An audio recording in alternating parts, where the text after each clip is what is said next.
See here students, now you people have to learn about the new topic, that is a optical fiber. Optical fibers are the light guides which are used in the optical communications as waveguides. They are transparent dielectric and they are able to guide visible and infrared light over the long distances. Next come to here construction. That is, optical fiber is cylindrical in shape and it has two parts. That is, inner part is cylindrical and it is made up of glass or plastic. It is called as here core, and the outer part, that is concentric cylinder that is surrounding the core, is called as here cladding. The cladding is made up of same material, that is as that of here core, but of here lesser refractive index. So there is a material continuity between core and cladding here. So here which safeguards here, next see covering this, that is a polyurethane jacket here, which protects here the fiber from, that is chemical reaction, that is with the surroundings here.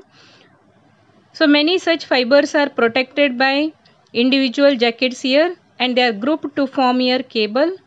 And see here the cable, it may consist of one to several hundred of, see hundreds of such fibers here. Next see what is the principle behind this, that is a total internal reflection here. So here the principle mainly involved in optical guide, that is optical fiber, is here total internal reflection. Just go through the diagram here. They have considered the ray, that is AO, that is traveling, that is from the medium, that is of refractive index N1 to N2 here, and it is separated by here boundary. So here incident ray AO, which makes an angle here theta. So with the normal, that is in the medium of refractive index N1. So this ray is separated into the medium, that is of refractive index N2 here. It bends away from the normal. See here, if theta 2 is considered as theta 2, or you can consider that is here angle of refraction. So that is see here, as theta 1 is increased, angle of refraction theta 2 also increases.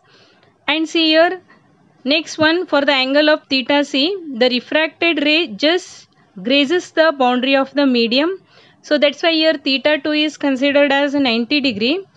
So that's why for any angle of incident, if theta 1 is greater than c, that is theta c, the ray gets reflected back into the same medium.